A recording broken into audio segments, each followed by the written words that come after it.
السلام علیکم. نن د اختر دویمه ورځ ده،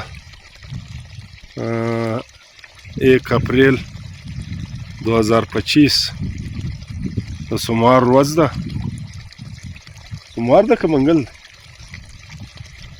نو دغه ماشاءالله د رود تر وریای سي راترسي په دا مانده کې تر دا مځکې ښایسته د چشمې سپینې څپه اوبه راوځي. په دغه خوشکسالي کې هم ماشاءالله دلته اوبه دومره ډېرې دي.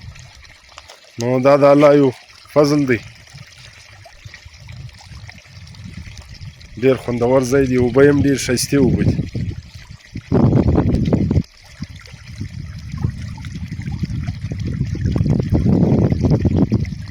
دغه اوبه دي ډېرې سړې، ډېر ښایستې او ښه پوره امنه ځای هم دی.